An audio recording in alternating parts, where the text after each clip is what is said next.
away from the Sox. We'll give a little time to the Cubs. So this morning I get on the elliptical and I'm watching. There's breaking news. Exactly. And I'm watching 24, season 7. Also General breaking Juma. news. Yeah. And my Netflix app crashes and I can't get the video back on.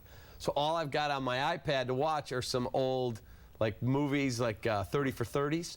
So I watched 4 days in October, when the Red Sox of 04 came back from 3-0 down, beat the Yankees. Was this like the angry thing to make you run faster? You Pretty wanted much. something annoying? But okay, as I'm watching it and I'm seeing them finally break the curse, I decided, okay, everyone around town, Theo this and Jed didn't do that and it's taken too long. Look, we don't have any choice. Unless we're going to get jobs up on Clark and Addison and we're going to make decisions on who's on the team, you've either got two choices. One, get in line and follow their program if you're a Cub fan, or go pick a new team to be a fan of. I'm not going to pick a new team, so I am going to follow the plan. I am decided I am going to put all my second guessing to the side, and I'm going to buy in because I believe there will be a day that I will be crying tears of joy that they will win. Well, I'm sure you've made Cubs fans feel so much better now that you're on board with the rebuilding plan. I'm sure now they're saying, oh, it's all good. Kaplan's here. He's on the elliptical. He's got no movie. Yeah, you know, right, 24 crashed, and now he's in. But I watched this whole thing, and I saw the curse of the Bambino. That someday we're going to bury the goat. I mean, it's going to happen. You're right in the simplest form. You're right. The biggest problem is this. I do believe that these guys can turn it around. I do believe that they have the credentials to do it. The biggest inherent risk is obviously if any of these guys are going to work out. I mean, the last 2 years, we've spent countless hours talking about Baez and Almora and Soler and Bryant and all these guys. If they work out and they build around them and there are players within that system that will turn into stars for them, okay, many years of success, and we can all cry blue tears of joy. But otherwise, it's going to be a massive disaster, okay? So it's either going to be buy in and hope to God that these guys work out, or what is going to happen at Clark and Addison in a few years. I like Theo Epstein. I like his plan. I think people need to put 2015 out of their heads and start thinking more like 2018. This team has a lot of work to do. They really need to still build that rotation.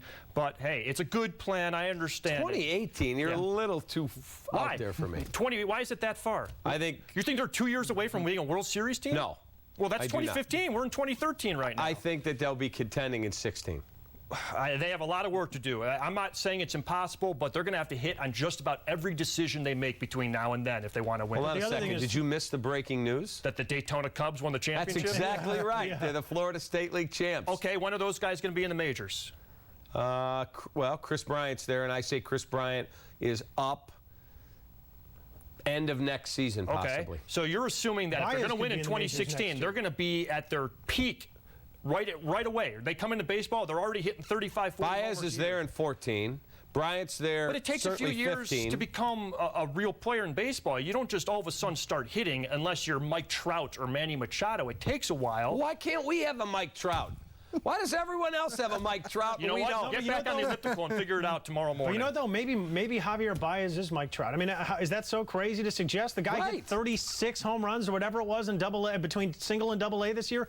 Maybe he is. Guys, I hate to break it to you. Mike Trout is not there's not a lot of Mike Trouts out there. I agree, but I'm saying why can't we have a Mike Trout? Why are you so convinced? Why are you so negative that Mike Trout plays in California and our guy's going to suck? No, but this is the inherent risk. He either is Mike Trout or he's bad and they're in trouble, right? I mean, it's one or the other. Either these guys work out or we are sitting at Wrigley Field in 2016 Evan Longoria? Bags on our heads. Good question. Why not Babe Ruth? Why even stop at Evan Longoria? It's really important for, baseball's at a point now where if you have a good young player, you sign him up for the next 7-8 years. Yeah. I mean, Cubs have done that. It hadn't worked so well right now. But stars just don't come down the pike, and it's not that they don't have a Mike Trout or do they have a Mike Trout. It's that to be great, you almost need a Mike Trout at this point, and you need him to come up when they're 23, 24 and keep them through their early 30s and then let somebody else overpay them. All right, last night we had two managers decide to get into not fisticuffs, but come close. They had to be held back.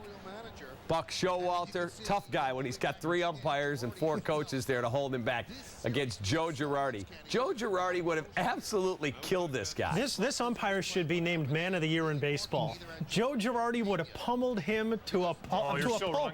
You're so wrong, by the way. Girardi would have pummeled him, but I think there are a lot of people that would like to see Buck Showalter get pummeled. Does anybody out there like Buck Showalter? Not a good guy. Obviously, Guillen would have been rooting for Joe Girardi in that one, that's for sure. See, I loved...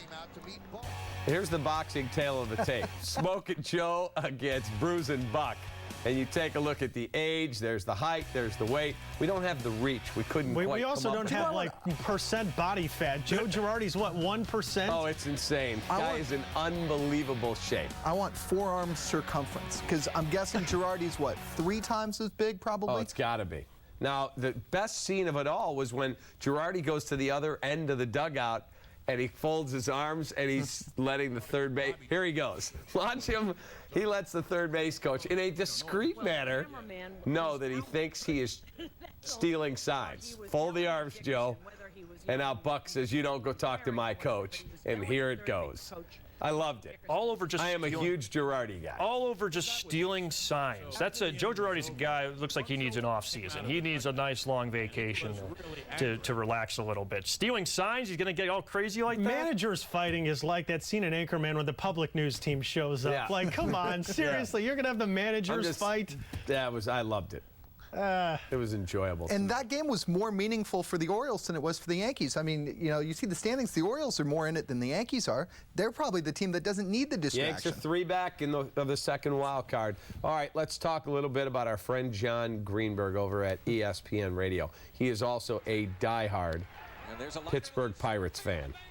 And last night, the Pirates came through, and John Greenberg, he's been in this studio, I can't tell you how many times, where he just can't believe that his Pirates are finally going to finish over 500. They're not only going to do that, they are going to the playoffs. They are now officially over 500 for the first time since 1992. I hate it. I can't stand it. Why? Because I don't know what to believe anymore, Cap. If the Pirates are good, nothing else makes sense in this universe. I mean, you're exercising. The Royals in the are in a race? The Royals are not in a race. The Royals are not doing anything.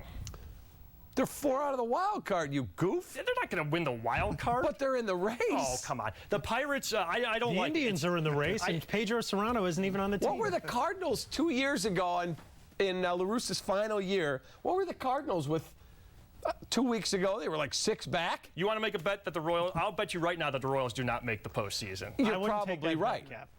But how about the guy in Vegas who went up to the window and said, odds that the Cardinals get to the playoffs?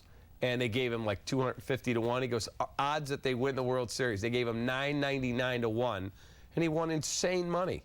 That sounds like good business if you can get it. Throw a little cash down. I understand. Come on, the show pot's got to be swollen. We're down to like $2 right now after this NFL weekend. Yeah, it was rough. Hey, listen, I think it's a great story for a lot of people that the Pirates are doing so well, but I like when they're bad. I like when you know that the Pirates are going to be bad every year. You write them in last place. I feel good about that. I'm getting a Pirates hat for the playoffs.